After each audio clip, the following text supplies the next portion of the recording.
any underpants. They're on your head. These are yours. They were on my door by mistake. Well, look in the laundry basket.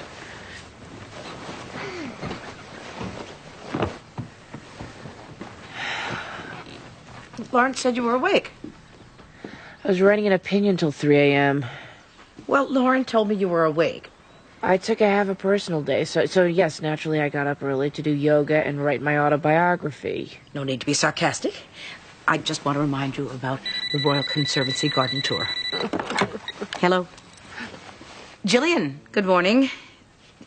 Oh, no, I'm up and dressed, ready to face the day. I find it disquieting to lie in bed and vegetate. I was up very late last night. No one's listening to me. No, Jillian, I can't think of a reason not to have lunch. Perhaps Amy will join us. No, she's been up for hours doing yoga and writing her autobiography. There's somebody at the door. I'll get it. Be nice to the woman. Hi. Hi, Jillian. Good morning. Yeah. Oh, I'd love to have lunch with you today, but I gotta meet Peter about the Royal Conservancy Garden Tour. Yeah. Just put it down, honey. I can bring it. The .com Cafe, Harvard Street, 2 p.m. Yes, I will tell Mom. Thank you, honey. There's a police officer at the door. He's asking specifically for you. Jillian, the police are at the door, so I gotta cut it short. Okay. Yeah. Take a sip, Mom. I put in honey and cinnamon and some chocolate chips. Well, it's delicious, honey. Hello, I'm Amy Gray. What can I do for you? We found some stolen property. Were we robbed? What's that? It's a very dirty bicycle. According to the serial number, it belongs to Amy Gray. This address. It can't be the one that was stolen when you were 11. No, that bike was beautiful. I can take it away if you like. It's horrible. Okay, then. Oh, wait a minute.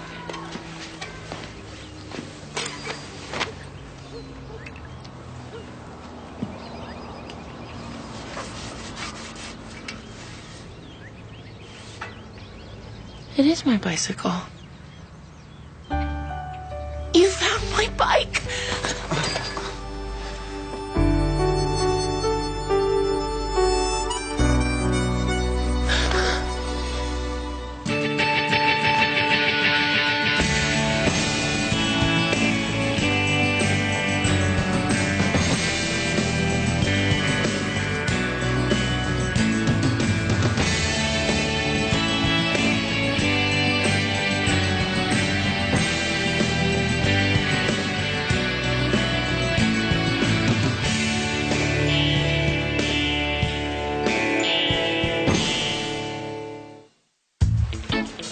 Is this or is this not supposed to be the sports section?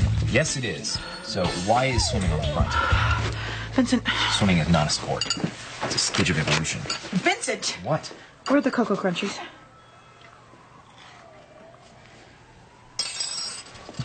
You hate Cocoa Crunchies. Typical man. He thought Cocoa Crunchies. Then blames the victim. What? You turn on the heat, then you open the windows. You pee on the toilet seat, you never hang the bath mat. You talking about the typical man? You talking about me? I do not pee on the toilet seat. You say the pots need to soak. They don't.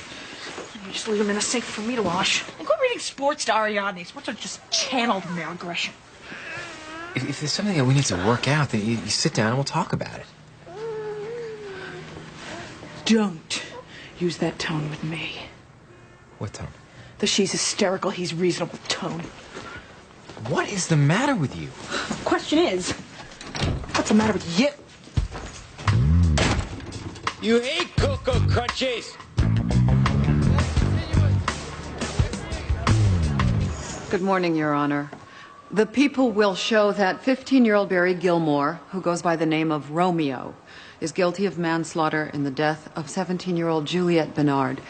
In short, he seduced a lonely and impressionable girl into a mutual suicide pact, which turned out not to be mutual. Mr. Erskine? Juliet Bernard did commit suicide, Your Honor, but there is no way my client can be held legally responsible simply because he did not follow suit. Ms. Ryan, what do you mean when you say Barry goes by the name of Romeo? Well, as you can see, Judge Gray, Mr. Gilmore is a goth. Goth is an adolescent subculture characterized by an unhealthy fascination with vampires, the occult, dirge-like music, morbid romanticism, and death. Romeo is what the other goths call Mr. Gilmore. And was Juliet a goth as well? Oh, definitely, Your Honor. Only after Barry Gilmore made her that way. Mr. Gilmore, do you have anything to add before we begin? Only that your system's corrupt, and it's meaningless, and you have no real power over me. Please stand when you address the judge. Why? As a mark of respect. Well, why should I respect her? Because I have power over your life. You're an intelligent young man, and that's just a fact that you're going to have to accept. Well, you wouldn't understand anyway. Well, unfortunately for both of us, it's my job to ask questions until I do understand.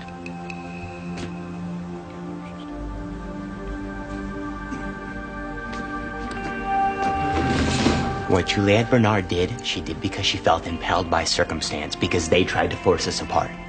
What Juliet did is beautiful. Death is beautiful.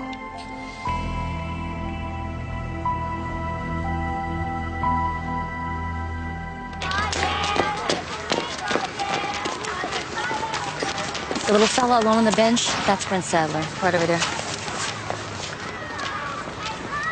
And your son is a friend of his? I'm really not sure it's necessary to bring in a social worker. As a school teacher, I'm a mandated reporter. I'm required to report even a suspicion. A suspicion of what, Mr. Lillo? This last week, Brent's become really dirty. I mean, really dirty. He smells. And then there's this burn. It's just a small burn, but it was left untreated. Yeah, and he never wants to do play dates with my Jason anymore. Do you think that Brent is being neglected by his parents? Yeah, maybe we're jumping the gun on this one. No, it's good you called. What are you going to do? Well, first I'll talk with Brent.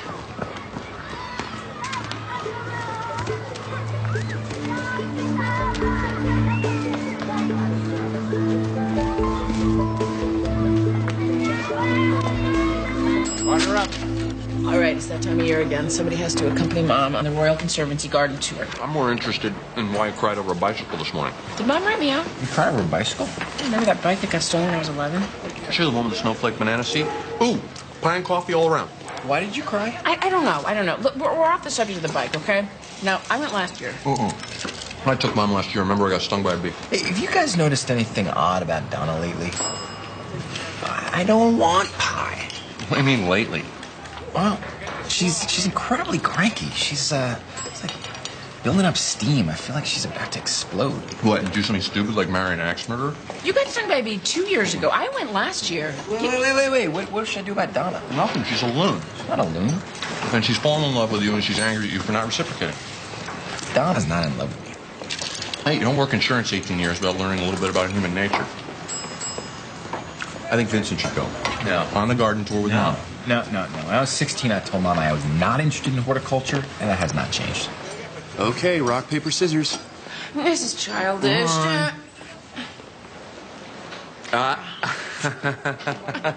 Garden tour. This is incredible pie.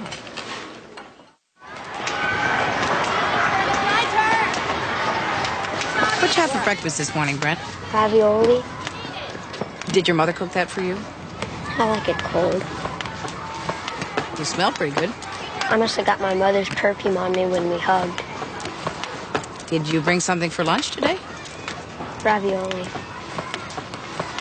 May I see?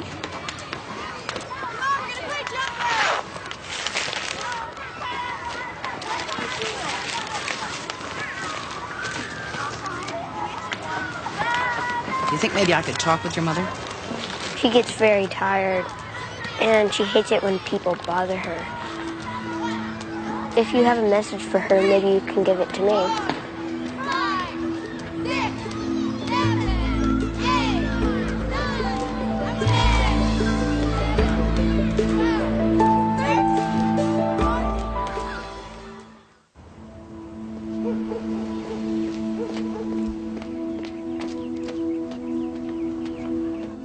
Mrs. Sadler?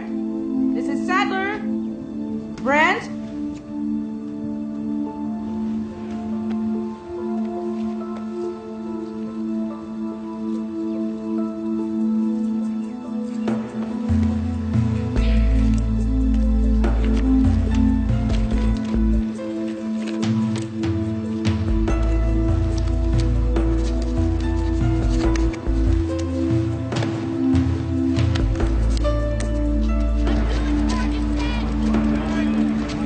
I completed my graduate degree in abnormal psychology at Brown University. I've testified as an expert witness on the subject of adolescent trauma and mental disease as demonstrated through artwork. Your Honor. Yes, Ms. Ryan, your objection to this witness is duly noted. Now, please, let Dr. Miles continue. An artist's state of mind and mental development are reflected in his or her work. What does your analysis tell you in this case? May I? Since Juliet Bernard and Barry Gilmore met in art class and indeed shared the same influences, I was able to examine quite a large range of their work. For example, in this piece, you can see indications of a deteriorating ego and disassociation from reality. Your Honor, I can see no such thing. Dr. Miles, can you please be more specific? Fragmented, tortuous figures, chaotic composition, dark motifs, recurring, swirling images of confusion, anguish, and despair, a lack of focus and organization. In my opinion, this artist displays all the hallmarks of suicidal tendencies.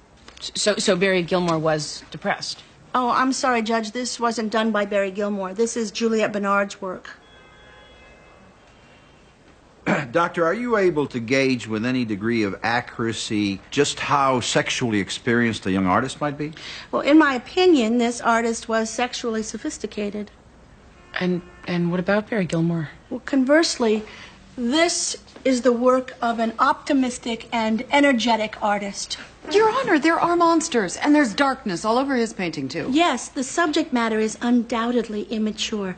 But see here, there's a cohesive, heroic figure fighting back the darkness. Well, the artist wants to be nihilistic, but just can't pull it off. This is the work of an impressionable, intelligent, sensitive, sexually naive boy. Your Honor, Ms. these Ryan. No, I agree with her. This is complete bull. You can't tell a thing about me just by looking at some stupid paintings. What? Take them down. Take them down. Art. She's gonna tell me what my art means? No! Get those out of here. Put them down. Your Honor. Why? Just.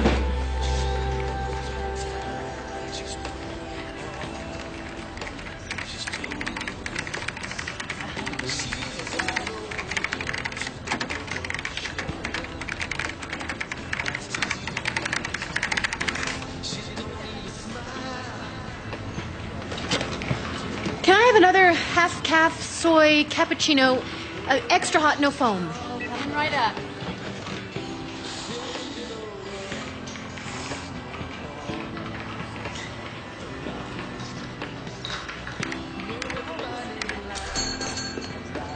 Jillian, I'm late. I hope you ate something without me. Oh, no, just coffee. Oh, I'm sorry. Something came up. Well, I'm not going to bore you with that. Who are you chatting with? What? Oh, no, I'm here alone. There's no one else. I mean, as you can see, I'm alone. I met on the internet, Jillian. Could I have just some normal coffee, with no soys or nons or... Someone I met in the Brief Parents chat room. Ah. It's been very helpful hearing how other people deal with the pain of losing a child. You considered perhaps joining a group with live people in it? I was thinking of meeting one or two of the people in the chat room in person. Kind of desperate for someone to talk to. Keep the change.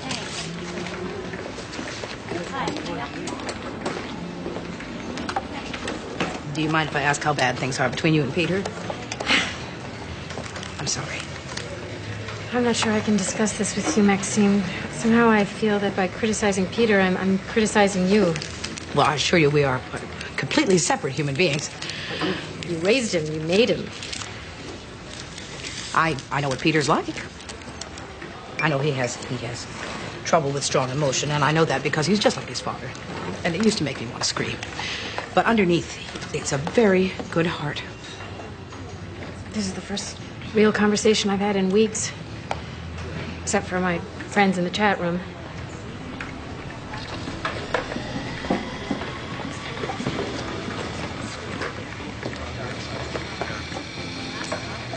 There was a time in my life when Edward was unavailable to me emotionally. And there was no internet, so I turned to someone else. In real life. You had an affair? Not the way you mean. But, yes, I risked my marriage. And I risked it because I didn't give my Edward the chance to rise to the occasion. I believe now that he deserved that chance because, well, from someone who loved him as much as I did. The thing you have to ask yourself is it too late? I'm not sure. I meant for lunch. So did I.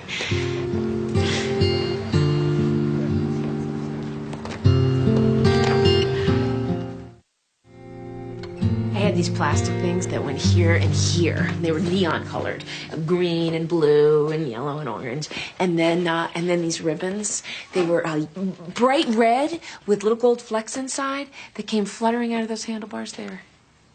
You must have clashed. Yeah, well, we didn't care much about clashing in the 70s. I rode this bike everywhere.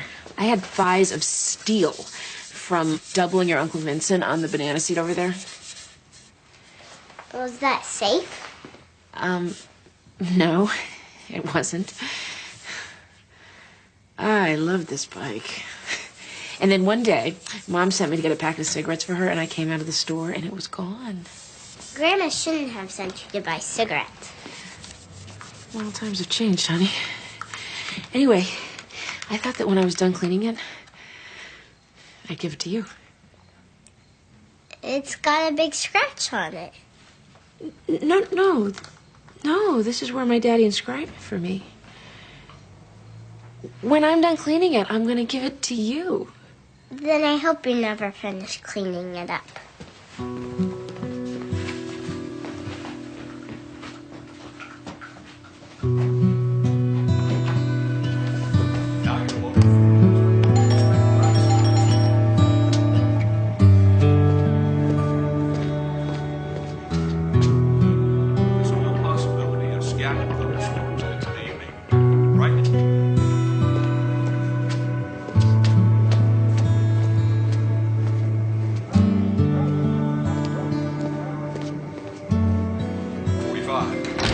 Well, we've had unseasonably cool weather on the Pacific coast, but it looks Mrs. like Sadler! Let's move now from the west coast and see what's happening back east, please. Right now, there's a high-pressure system moving in from Oklahoma and Texas, settling into the southeast part of the country that will bring with it temperatures in the mid-70s and 80s. This front will Mrs. Sadler?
special ingredient? Here.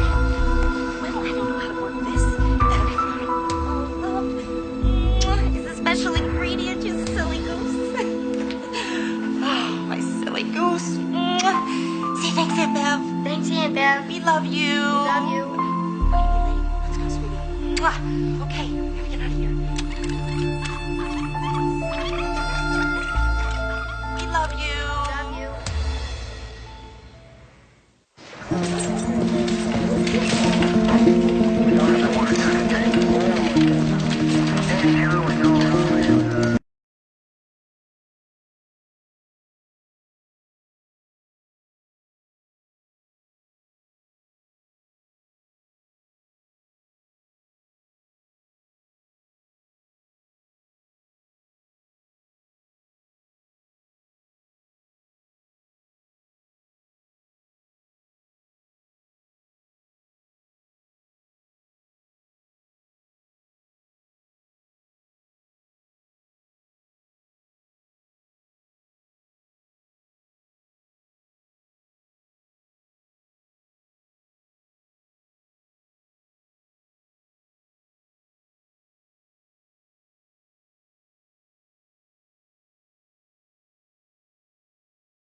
My name is Maxine Gray. I'm a social worker in Hartford, Connecticut. It's imperative that I contact a Mr. George Jowett as soon as possible. Do you by any chance have a daughter-in-law named Marnie Sadler? I'm afraid I have some bad news. Marnie Sadler died approximately a week ago of insulin shock. Mr. Jowett, I'm glad you asked me that, because it's Brent I'm calling you about. Yes, he is.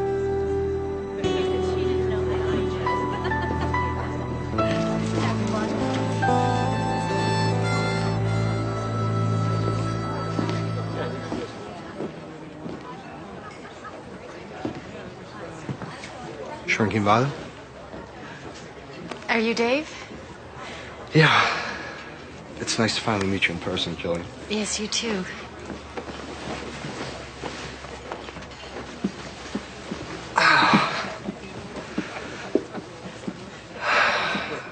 Oh, that must be Ned. Yes. How cute. Do you have a picture? Oh, yes. This is Kelly. Oh, she's very pretty. Yes. It's funny meeting like this because of our kids. Like they were playing at a playground and we sat on a bench and started talking about teachers and swimming lessons. I wish those were the circumstances, Jillian. Yes, I do too. Here you go, folks. Enjoy.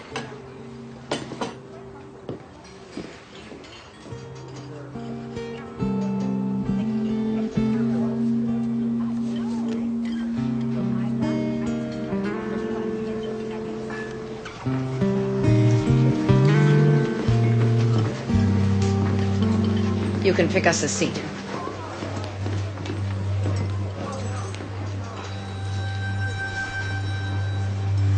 I got two good ones over there.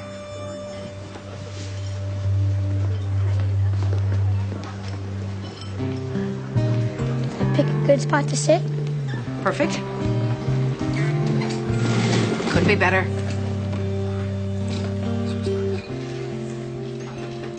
I want this one. Then that's the one we'll get. Miss? Yes, ma'am.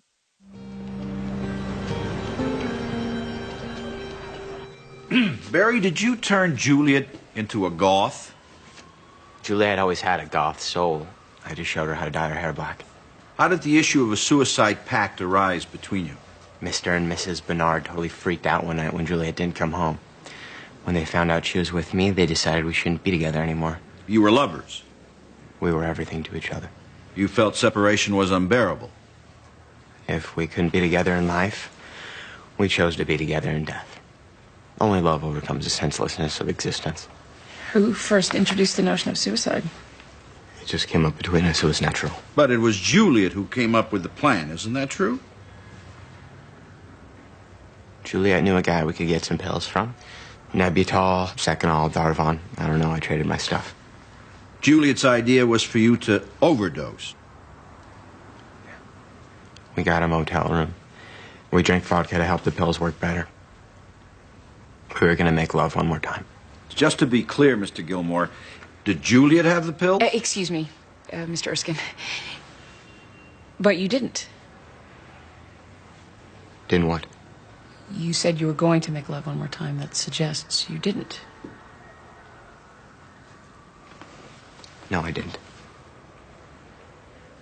Why not? Maybe we didn't feel like it. I find that odd. In all of your poetry and songs, you constantly refer to death as erotic. So Juliet counted out the pills and you both took them with vodka, is that right? Yeah. We were crying and we were a little drunk, so we just lay down on top of the bed.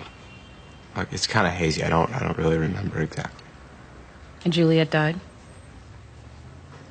First she threw up, but we knew that might happen, so she took more pills. And did the drugs have the same effect on you? Yes. And did you take more pills? You have to answer out loud. No, I didn't. Why not?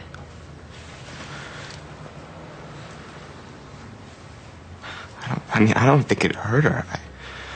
I don't think it hurt her at all. Barry, I need to know why you didn't take more pills. Maybe I thought I'd taken enough to die. But you didn't. You intended to go through with it when you went into that motel room. Your Honor. You shroud yourself in black. You paint your face white like a corpse. You wear skulls and crosses and tombstones. Please, Judge. Why didn't you keep your promise to die?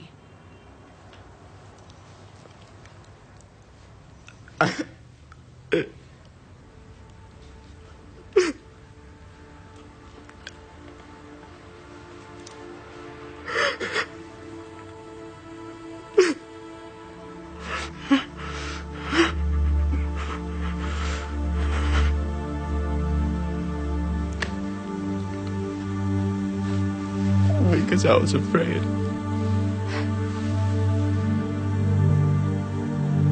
I was afraid to die.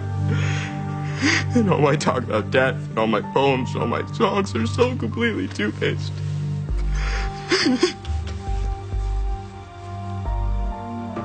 I hypocrite just like everyone else.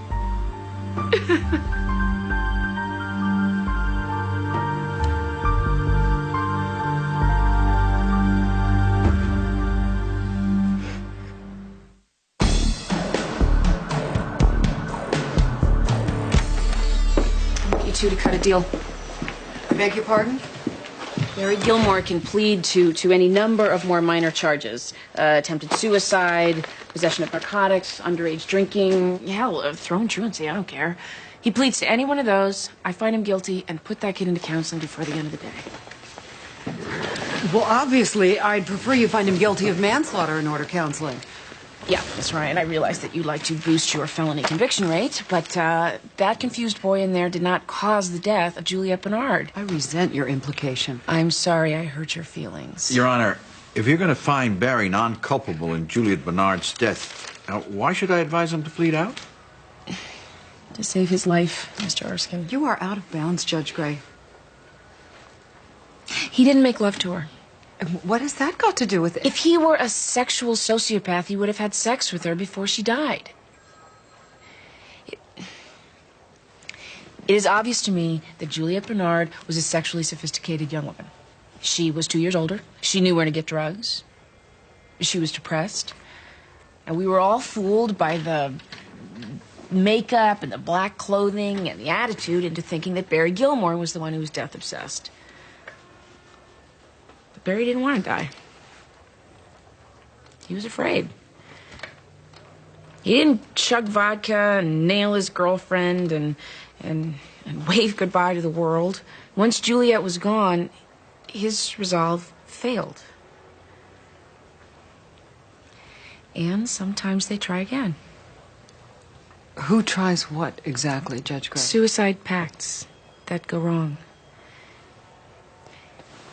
If we find him culpable in her death, it will only increase his sense of guilt and shame.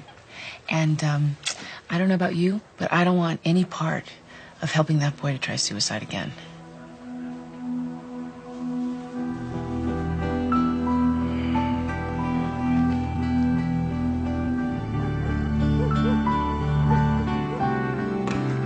Has it occurred to you there's a twist in psychology at work here? Yes, it has. What do you think it means that you're down here at 7 o'clock on a weeknight refurbishing a long-lost childhood toy? What do you think it means that it's a weeknight and you're afraid to go home? Donna's usually asleep by midnight. You know, Vincent, if she were in love with you, it would explain why she seems to hate you all of a sudden. Nope. Sorry, it's classic transference. Donna's mad at Oscar, she's taking it out on me. Remedial Psych 101. Vincent, did you feel close to Dad? Nobody's close to Dad. Well, I was. He adored me. I was his favorite. Well, just you then. And Mom. Amy, when a man has a workshop as extensive as this one, it isn't because he wants to while away the hours with his wife and kids. Well, look, I don't remember him saying I love you once. I mean, he was affectionate. He kissed me goodnight, he hugged me, he said he was proud of me and all that. I think he remembered my name once. No, maybe I'm making that up. He never said I love you.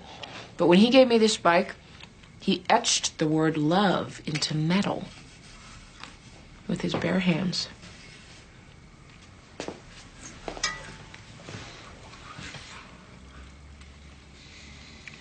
It must make you feel pretty good then. Him doing something so out of character.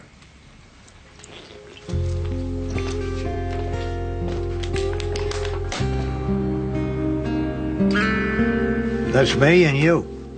On this day, we went on bumper cars. I had to get in with you because your feet couldn't touch the pedals. You brought me caramel corn. And my daddy was there. Well, I'm your father's father. Remember? You used to call me Papa J. When can I see my mom? Brett, we are going in there to talk, all right?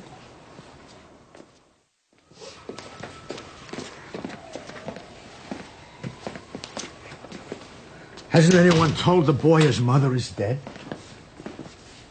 He knows, Mr. Jowett. He just needs to feel safe before he can admit it. He slept beside his mother for a week, dousing her body with perfume, waiting for her to wake up. Mr. Jowett, I need to know why you've had so little contact with your grandson. My son and Marnie had a contentious divorce and a pretty bad custody battle. In my opinion, they both behaved shamefully. I tried to get Marnie to let me come into her life, but she blamed me for the man my son turned out to be. I understand that, but she was wrong. Sometimes it just isn't the parents' fault. Give me a moment.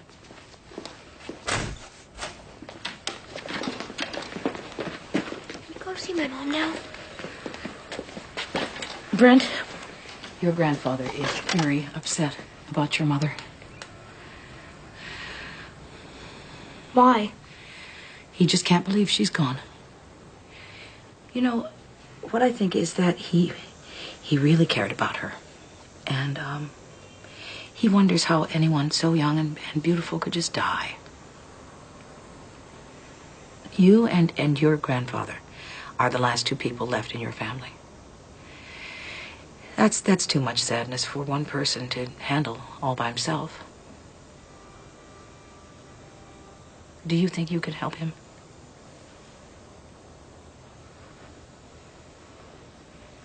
I'm just a kid. You're all he has, and he is all you have.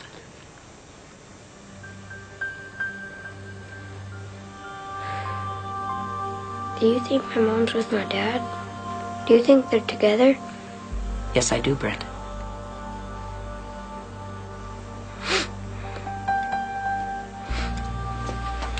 Marco is Papa Jay. Who's gonna take care of you?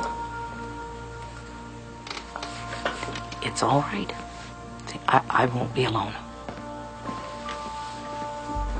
None of us has to be alone.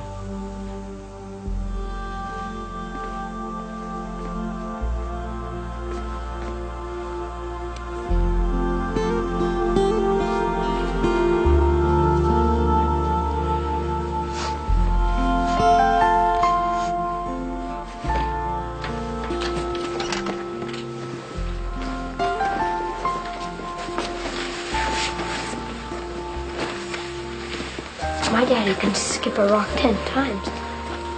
Well, I don't like to brag, but I'm the one who taught him that. You did? Yes, sir.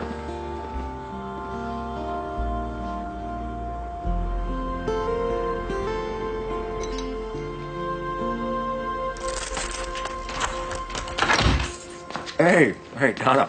I'm very glad you're home. I got something for you.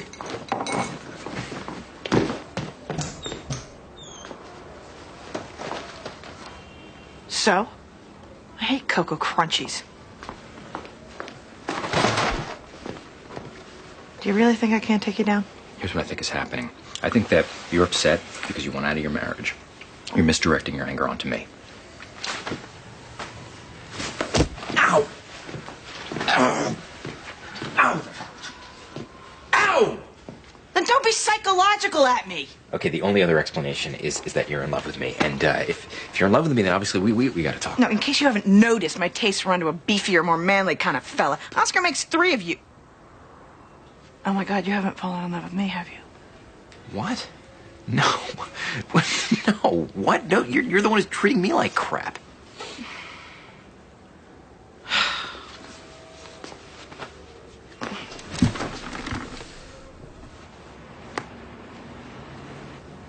Okay.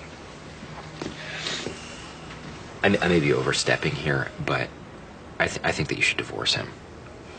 On what grounds? He killed his mother. He was a murderer when I fell in love with him. What's different now? Nothing's changed. He lied to you. I mean, you believed that he was innocent, but he's not. He did it. Look, when a person kills another person, it leaves a mark. Especially when he uses an axe the way Oscar did.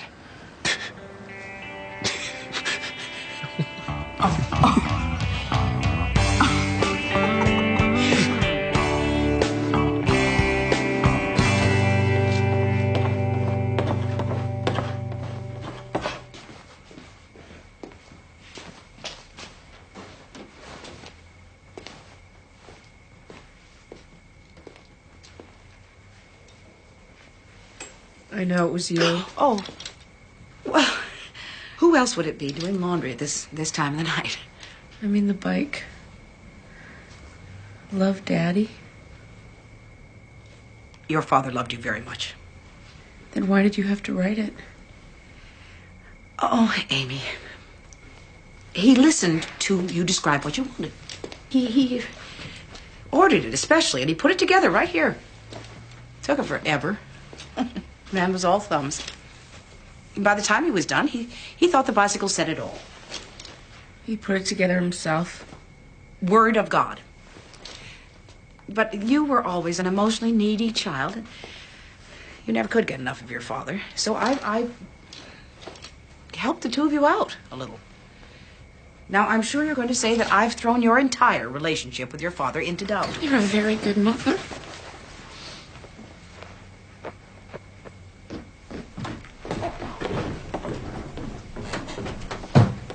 Hey, it's gonna be a divorce in the family. Well, surely that's a little premature. We can't just give up.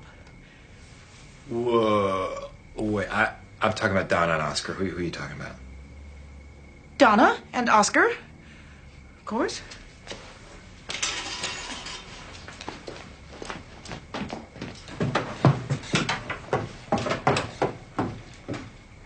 So Donna's divorcing Oscar? Yeah, huh? Wow. Hey, help me take this bike upstairs. I married them. They were my first couple. Listen, Donna doesn't really have enough money for a lawyer, so I'm gonna make you a deal.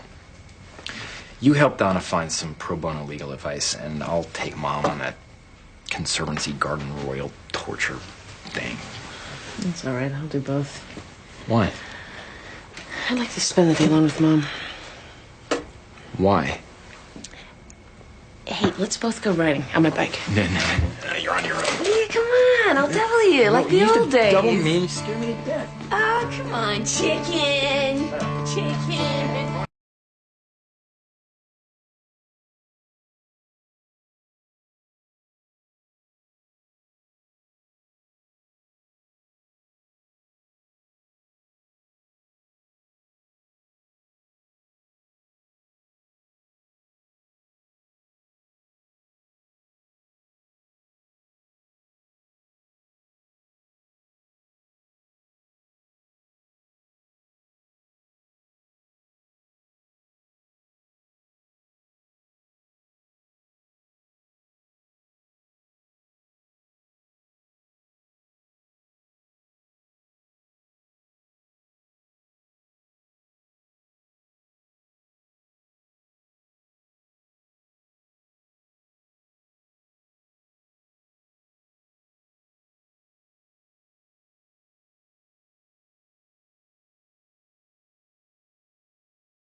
Coming up next on TNT's Prime Time in the Daytime, there's nothing but drama when the detectives investigate a homicide, solve the case with Law and